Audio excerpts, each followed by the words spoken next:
Hey everybody, welcome back to another episode of Tasty Trails Travel Pod. Today we're exploring the vibrant and diverse world of South African cuisine with Chef Mogau, also known as Lazy Makoti.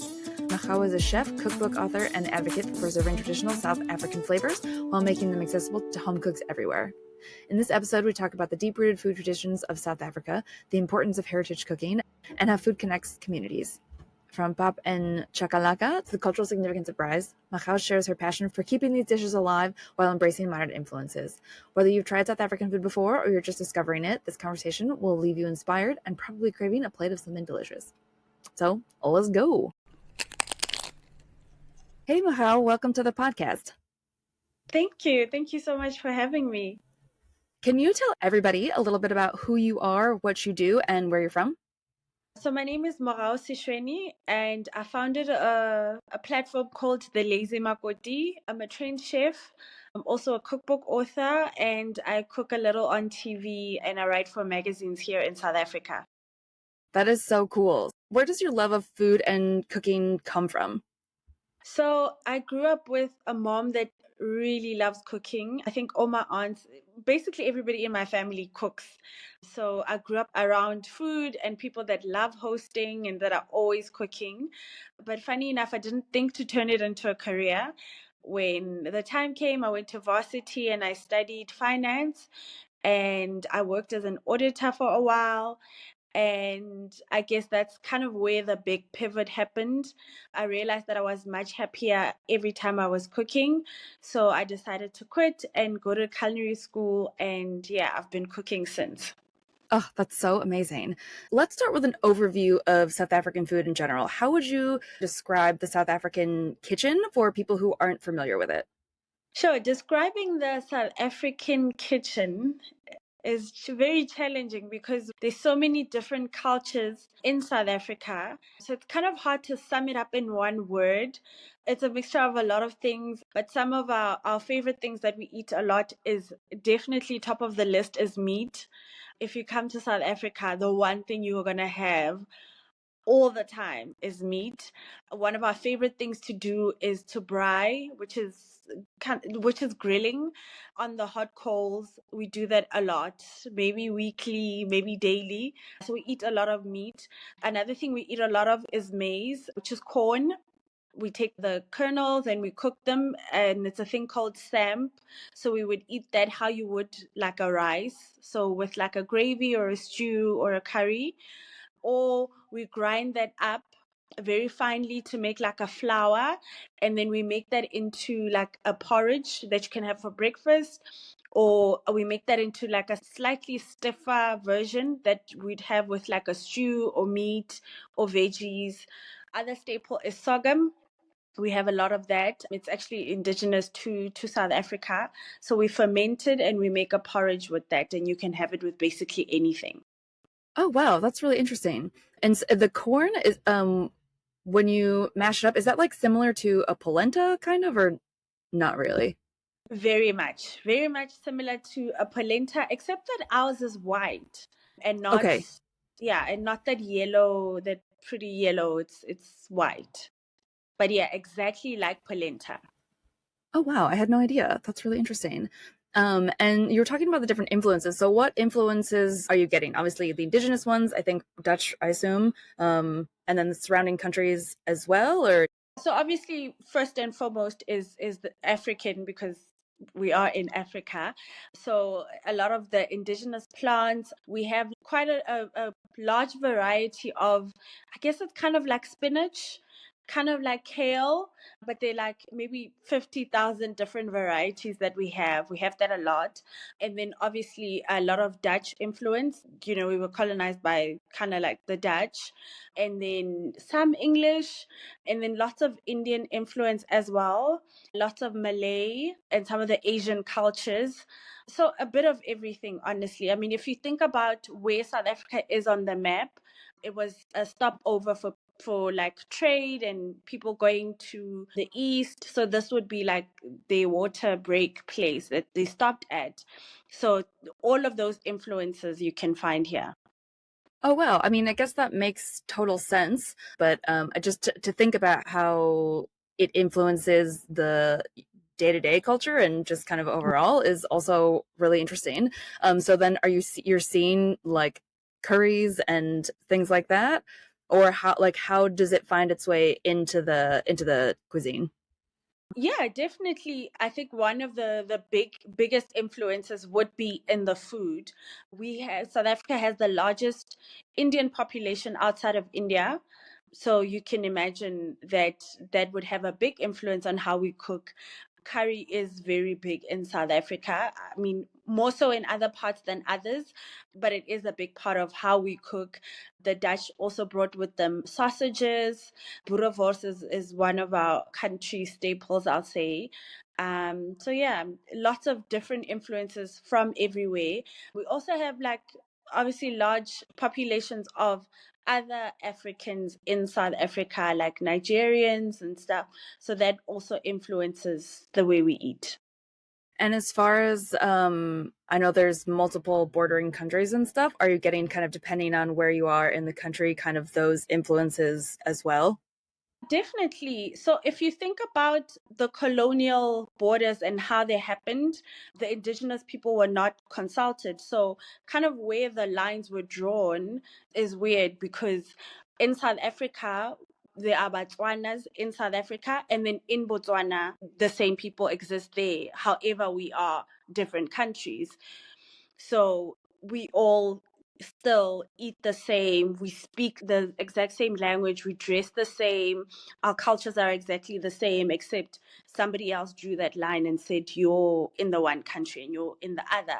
So basically, most of like we call it SADC, which is Southern Africa, which includes Botswana and Swaziland, Zimbabwe, Mozambique, Tanzania, Zambia. Those are all kind of the same country, except somebody drew a line and said they're different countries. But we all kind of eat the same, we all kind of talk the same, and we have very similar cultures. Okay, got it. Yeah, that makes sense. And what are some like popular dishes? The one other popular dish is it's called chakalaka. And it's basically a relish that we would have kind of like as a salad. Every time we're braaiing, we'd make that. So it's got peppers, onions, ginger, garlic, lots of cumin, obviously salt and pepper, carrots, like whatever veggies you have, carrots, cabbage, and then we finish that off with some baked beans. And then you cook that off, so that relish you can have with the pap, like the polenta like thing, and some meat. Another thing we really love is biltong, which is dried meat. It's like your what do you guys call it? Something jerky. Ah, like beef jerky, yeah. Yeah, except ours is so much better. um, I have no doubt. I have no doubt. no, really. And then another favorite is so like I said, sorghum is indigenous to South Africa. So we do a lot with it, including making beer with it. So we add water to it, some sugar, and then let that ferment over like 2 or 3 days. And then it makes like this very pungent beer. And that beer would have when we have weddings or any traditional ceremonies. The one other big tradition in South Africa is coming of age ceremonies. So girls and boys would have them in the winter, which is June, or in the summer, which is December. And they go for like kind of a camp, if you will, for a week. And then after that ceremony, there's a party thrown in your honor. And then you're now a woman or a man. And yeah, basically it's the biggest party you will ever have in your life. And everybody's invited and there's lots and lots of food. So, does that happen at 18 or what age does that happen at? Anything from 16 to like 21. um I think what would delay it is if like your parents haven't raised the money for the big party after you are now declared a man or a woman. But yeah, around about those ages, 16 to like 21, that's when it happens. And so it doesn't coincide with your birthday, or I mean, I know you said it was like two times a year. So there's these seasons where it's happening and you can kind of pick and choose which ones you participate in, or like how does that work? So you can decide, you, I guess, along with your parents, can decide when suits you guys to actually have it. But yeah, it's a very big milestone in a young person's life here. And is there anything that goes along with that, like different responsibilities, or are there things that you're learning before, like, and then you have your party and So basically, okay, so if you are a girl, you would have one called memulo, and for the week you are kind of in quarantine, and then you're taught like values, how to be a woman basically. So that you're now a woman, and then you have like women in your family that come and like teach you how to be a woman, and they dress you up, and you have friends that sort of become your bridesmaids, if you will. I mean, I think that's an easier way for me to try and explain it. And then afterwards, you're thrown this big party, and a cow is slaughtered in your honor. I mean, everybody's invited, and yeah, you're now a woman. and then so the things that you learn, have those evolved over time, or do those stay pretty traditional in the things that you're being taught, etc.? They actually have evolved over time, because I think, well, it's a trend I've seen. I feel like people are doing it later in life, so it kind of coincides. I mean, I'm thinking of all the ones I've attended in recent time, is they kind of coincide with graduation, so getting a degree. So I think there has been a nice evolution of what it means to be a woman. And I like that it now kind of seems to include having a degree, which I think is great. Yeah, absolutely. And so is there special food that's made, or does the celebrant get to choose whichever food is like their favorite food, or like how does that work? So the food is almost always the same. It's a feast. So a cow would be slaughtered, and we eat nose to tail. So everything from the head, the tripe, the tail, everything is cooked. It's like a week-long celebration. So it really is like a never-ending party. And then beer is made, and then salads would be made. Some you might recognize, like a creamed spinach and a butternut and rice and curries and stews. So lots and lots of food is what happens. And the thing about South African cultures is we're not big on guest lists. So you could be walking past my house and see that a party's going on. You're more than welcome. The more people that can come celebrate you and sort of manifest good in your life, the better. Oh wow, I love that. That's so cool, and it's so interesting. I feel like in the States, it's very much like you must be invited, and we need to like plan for the number of people and kind of all that stuff. There's a lot of emphasis on the planning, and that's so cool that it's so inclusive of everybody, and like the more the merrier. That's a really nice mindset to have. I think another reason why it's easy to live this way is because every time there is a function like this, it's everybody's responsibility to cook. So people come out in the community and they do all the cooking, all the cleaning, all the preps with you. So there isn't too much heavy lifting on your part because everybody is co-hosting with you.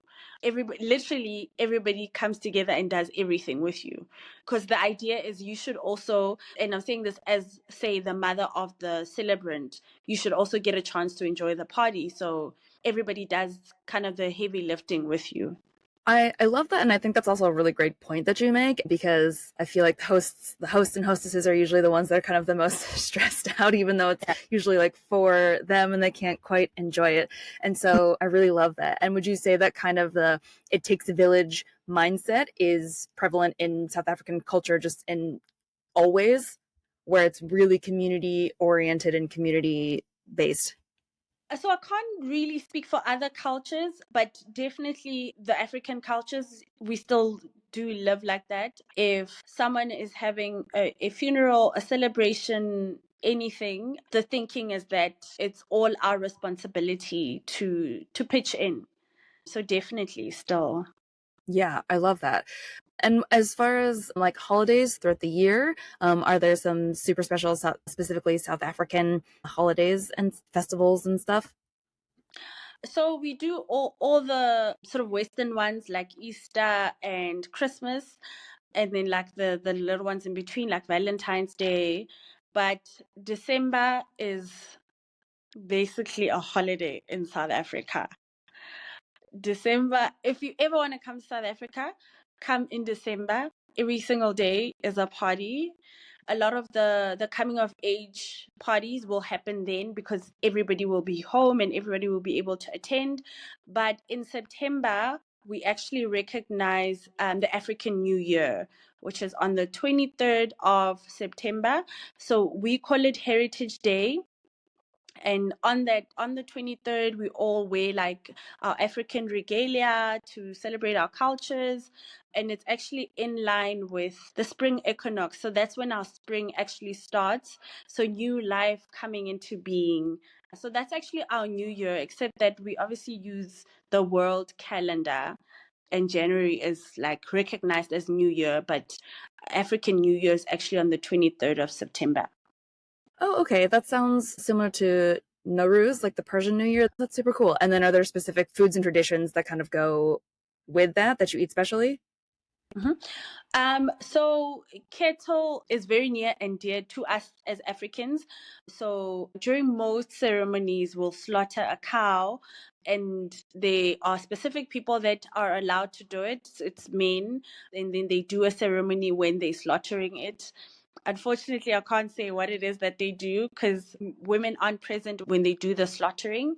And then we make the traditional beer, and that's also considered one of the things that they use to speak to the ancestors, to bless them. So yeah, lots of celebratory food, but that day is special because it's New Year's and we all dressed in our traditional regalia. Yeah. And the traditional beer, so it sounds like you have it all the special occasions. And are people drinking that every day as well, or just on special occasions?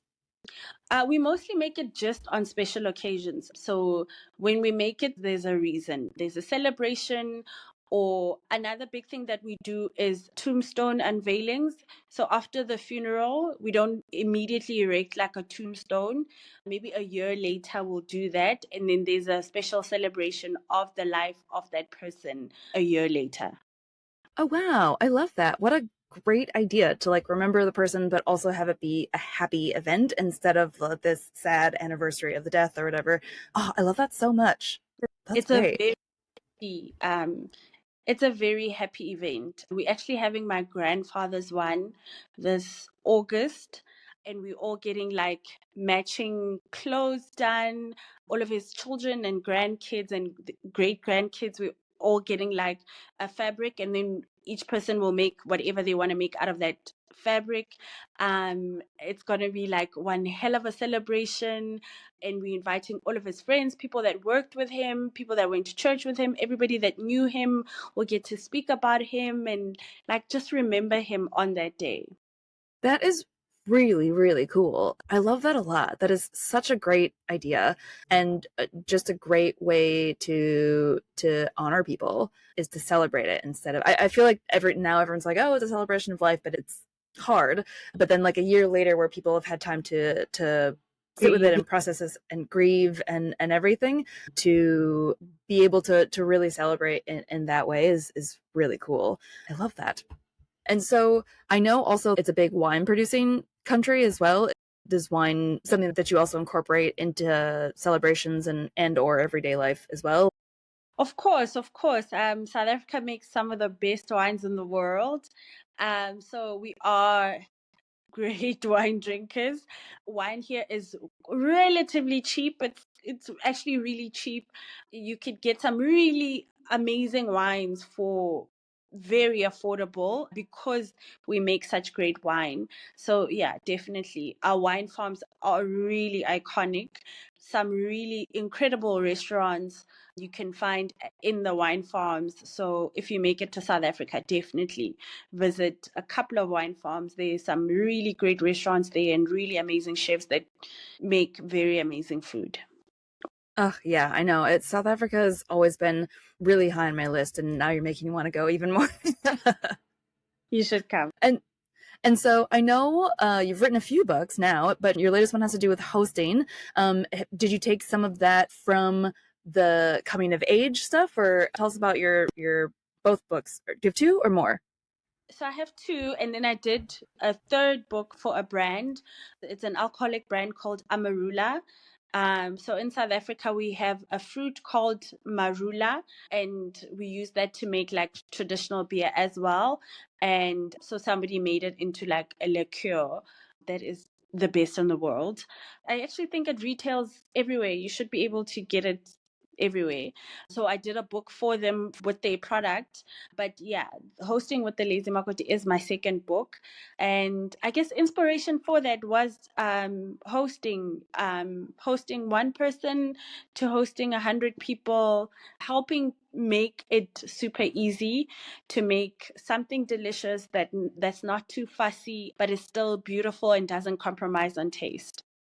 Yeah, I love that. And it sounds also like that comes with the territory as far as just being in South Africa where people are hosting a lot and really just have that community vibe and everything.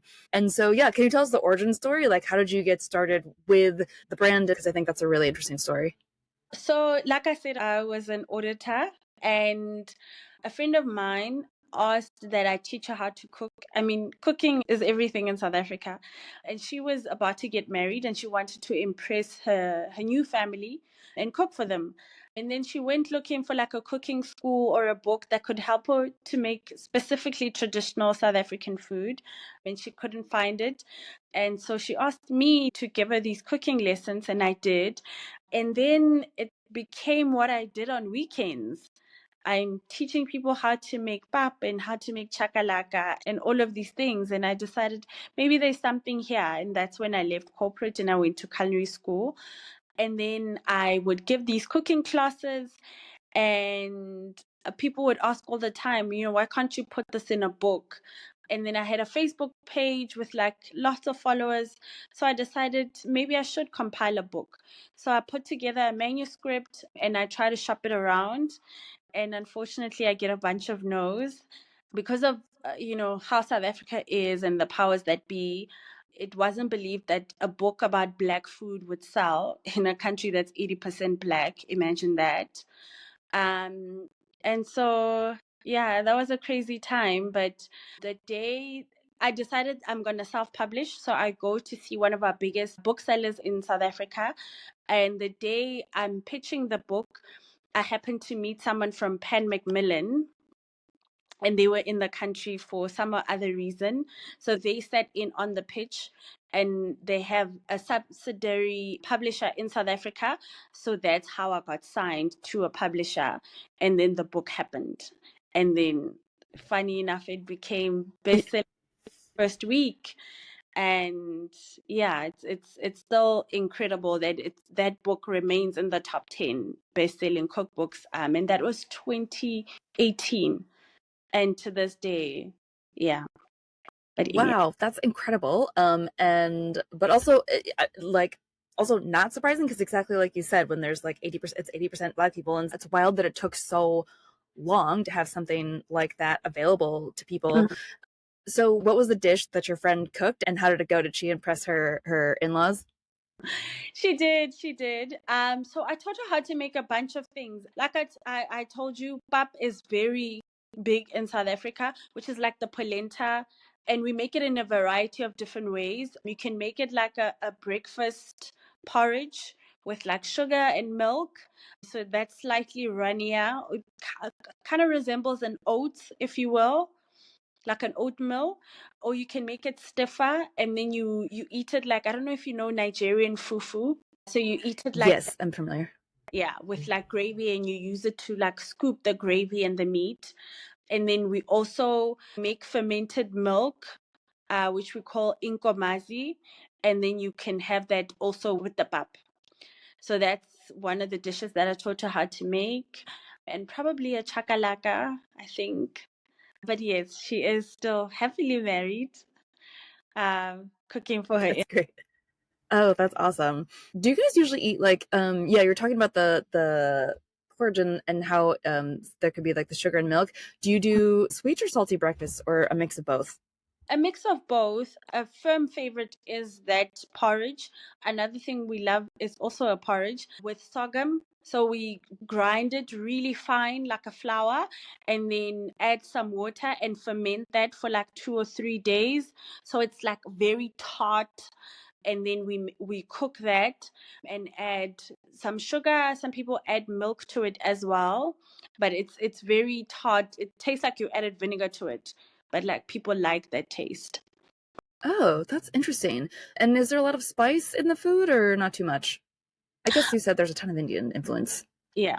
So we do a lot of spicy food. Like the chakalaka that I told you about, you can make it like really hot if you want. We have I guess kind of restaurants. Yeah, they are restaurants. They're called chisanyama. So at a chisanyama, nyama is Zulu for meat. So at a chisanyama, you're gonna have nothing but meat, and the only other thing that you'll have is a salsa of like onion, cucumber, tomato, chili, and then you're gonna have chakalaka, very hot chakalaka, and pap. Everything else is just meat, like every kind of meat you can imagine: chicken, lamb, fish, beef, lots and lots of meat. South Africans really love meat. And what about vegetarians? Can they survive there? Are there any traditional things that are vegetarian or no, not really? There are lots of traditional vegetarian meals. Another thing we make is the pap. Like I told you, we love pap.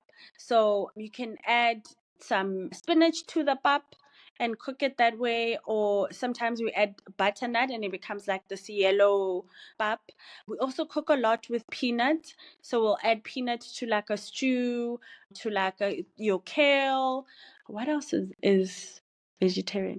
Honestly, we are a meat loving nation, but you will have options. I promise you, if you come to South Africa and you're vegetarian, there are options, but just know that South Africa is a big meat loving nation. Yeah, yeah, yeah. Well, and like I was telling you earlier, I live in Argentina, which is also a very big meat heavy country. And well, so I'm a vegetarian, which is why I ask.